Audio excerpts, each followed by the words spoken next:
दो नागरिक गलती से दुश्मन देश की सीमा में घुस गए। सैनिकों ने जासूस समझकर बंदी बना लिया और ले चले राजा के दरबार की ओर। अब उसमें से एक खूब घबराने लगा।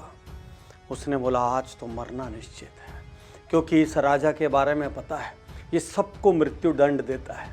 और दूसरे ने कहा, रुक जा भाई, हिम्मत मत हार, कुछ ना कुछ रास्ता निकालेंगे। पहला थर थर कांप रहा था, उसने स्वीकार कर लिया था मेरी मृत्यु आ गई है। और दूसरा उस वक्त संभावना सोच रहा था कि मैं क्या कर सकता हूं। दोनों को दरबार में लेकर गए। दरबार में राजा के सामने पेश किया गया और राजा ने गुस्से में तमतमाते हुए सीधा मौत की सजा सुना दी। लेकिन जो पहला था, जो इतनी देर से संभावना यानी कि पॉसिबिलिटी सोच रहा था, उसने राजा से कहा, महाराज एक बात कहना चाहता हूं। महाराज ने बोला, बोलो। बोले, महाराज मुझे पता है आपको घोड़ों से बहुत प्रेम है, मुझे एक खास कला आती है, मैं घोड़ों को उड़ना सिखा सकता हूं। महाराज गुस्से से आग बबूला हो गए। उनको लगा मजाक कर रहा है।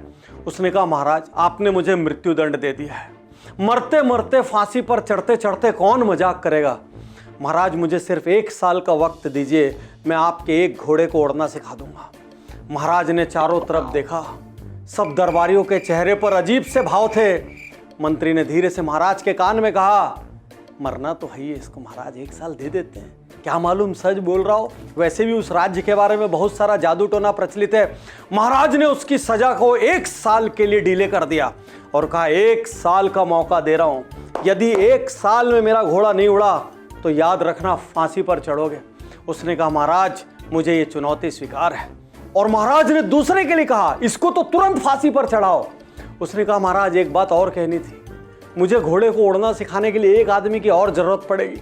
यह आदमी बहुत साल से मेरे साथ है, ये जानता है मुझे क्या क्या करना है। आपके राज्य के कई आदमी भी लग जाएंगे तो काम नहीं कर पाएंगे। महाराज इसको भी 1 साल के लिए मेरे साथ दे दीजिए, हम दोनों मिलकर नहीं उड़ा पाए, आप मार दीजिएगा। अब पहला वाला हड़बड़ा रहा है, ये क्या बात कर रहा है, उड़ने की बात कर रहा है, उसको कुछ समझ नहीं आ रहा है। लेकिन महाराज ने बोला, ठीक है, अपने राज्य का एक नागरिक खराब करने की जगह इन दोनों को 1 साल डिले कर देते हैं। उन दोनों को 1 साल डिले कर दिया गया और साथ में सब मंत्रियों से कहा गया, ये जो सुविधाएं मांगे इनको दे दो। और उन्होंने अपनी सुविधाओं की लंबी चौड़ी लिस्ट बना कर दी। और महाराज ने बोला, याद रखना 1 साल बाद फांसी पर चढ़ा दूंगा। इन्होंने कहा, महाराज पक्का चढ़ा दीजिएगा। बाहर निकले, पहले वाले ने दूसरे से पूछा, अरे मूर्ख तूने क्या कर दिया, तू 1 साल में घोड़ा कैसे उड़ाएगा और घोड़ा कभी उड़ा है क्या आज तक। जो दूसरे का जवाब था वो पॉसिबिलिटी थिंकिंग जीवन का राज है। उसने कहा, 1 साल में क्या क्या हो सकता है सोच के देख। 1 साल में हो सकता है पहला राजा मर जाए, 1 साल में हो सकता है जो घोड़ा वो हमको दे वो घोड़ा मर जाए, 1 साल में हो सकता है कोई दुश्मन देश इस पे चढ़ाई कर दे, राज्य जीत ले, हमको माफी दे दे। 1 साल में हो सकता है राजा का मन किसी कारण से पलट जाए। और भाई कुछ नहीं भी हुआ तो एक चीज तो पक्का होना है, 1 साल लग्जरी में जम के जिएंगे। आज मरने से अच्छा राजा की 1 साल सारी फैसिलिटीज का लाभ उठा के मरेंगे। दोस्तों इसको कहते हैं पॉसिबिलिटी थिंकिंग। तो दोस्तों कैसे करेंगे पॉसिबिलिटी थिंकिंग? दुनिया के बड़े बड़े लोग संभावनाओं में और चुनौतियों में दोनों वक्त इसको प्रैक्टिस करते हैं। मैं जानता हूं इस वक्त आपके घर में बहुत तनाव है, मैं जानता हूं इस वक्त आप व्यापार में बहुत चैलेंजेस फेस कर रहे हैं, आप इमोशनली भी टूटे हुए हैं क्योंकि आपने बहुत नियर एंड डियर को खोया है। इस वक्त ये पॉसिबिलिटी थिंकिंग सिद्धांत क्रांति ला सकता है। इसलिए खास आपके लिए सेमिनार्स में लाखों की फीस लेकर जो पॉसिबिलिटी थिंकिंग वर्कबुक हम उनको देते हैं, आज मैं यहां आपको फ्री गिफ्ट देने जा रहा हूं। तुरंत डिस्क्रिप्शन में जाएं, लिंक पर क्लिक करें, पॉसिबिलिटी थिंकिंग वर्कबुक को डाउनलोड करें और उसके अनुसार अपनी सबसे बड़ी समस्या का हल ढूंढें। मैं अपने 15 साल के अनुभव से, अपने लाखों पार्टिसिपेंट्स के अनुभव से कह सकता हूं कि आपको रास्ते जरूर मिलेंगे। यदि यह वीडियो आप तक किसी के माध्यम से पहुंचा हो तो प्लीज आप तुरंत उज्जवल पाटनी यूट्यूब चैनल पर जाएं, इस वीडियो के डिस्क्रिप्शन में जाकर लिंक को क्लिक करें और ये वर्कबुक डाउनलोड जरूर करें। 1 मिनट, तुरंत डाउनलोड करने मत भाग जाना, रुक कर ये वीडियो अंत तक देखो क्योंकि इसमें सबसे क्रांतिकारी लेसन तो अभी आना बाकी है। सबसे विकट समय में, सबसे कठिन समय में भी आप एक पॉसिबिलिटी सोच सकते हैं क्या?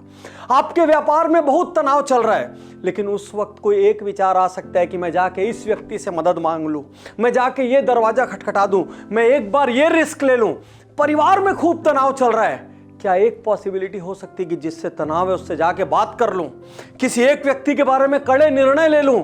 दोस्तों, सच ये है, दुनिया में कोई भी समस्या स्थायी नहीं है। अरे जब आप स्थायी नहीं है, जब मैं स्थायी नहीं हूं, तो समस्या स्थायी कैसे हो सकती है? दिक्कत यह है, जब हमारे ऊपर समस्या आती है, हम तनाव में होते हैं, उस वक्त हम समाधान पे तो महज कुछ सेकंड सोचते हैं, सारा समय समस्या पे सोच सोच के खत्म कर देते हैं। दुनिया का सबसे बड़ा तोहफा यदि अपने आप को देना हो, अपने परिवार को देना हो, अपनी टीम को देना हो, वो तोहफा है पॉसिबिलिटी थिंकिंग, वो तोहफा है सॉल्यूशन थिंकिंग, और वो तोहफा है पॉजिटिव थिंकिंग। तो आज के बाद समस्याओं पर ज्यादा चिंतन करने की जगह समाधान पर चिंतन करना। वर्जिन एयरलाइंस के प्रमुख रिचर्ड ब्रैंसन कहते हैं, हमारी किसी भी मीटिंग में maximum allotted time for problems, यानी किसी भी समस्या के लिए अधिकतम समय 10% है और 90% समय सॉल्यूशंस के लिए, पॉसिबिलिटीज के लिए। यदि यही फंडा आप अपना लें, विश्वास रखिए हर समस्या से निकलने का आपको रास्ता जरूर मिलेगा।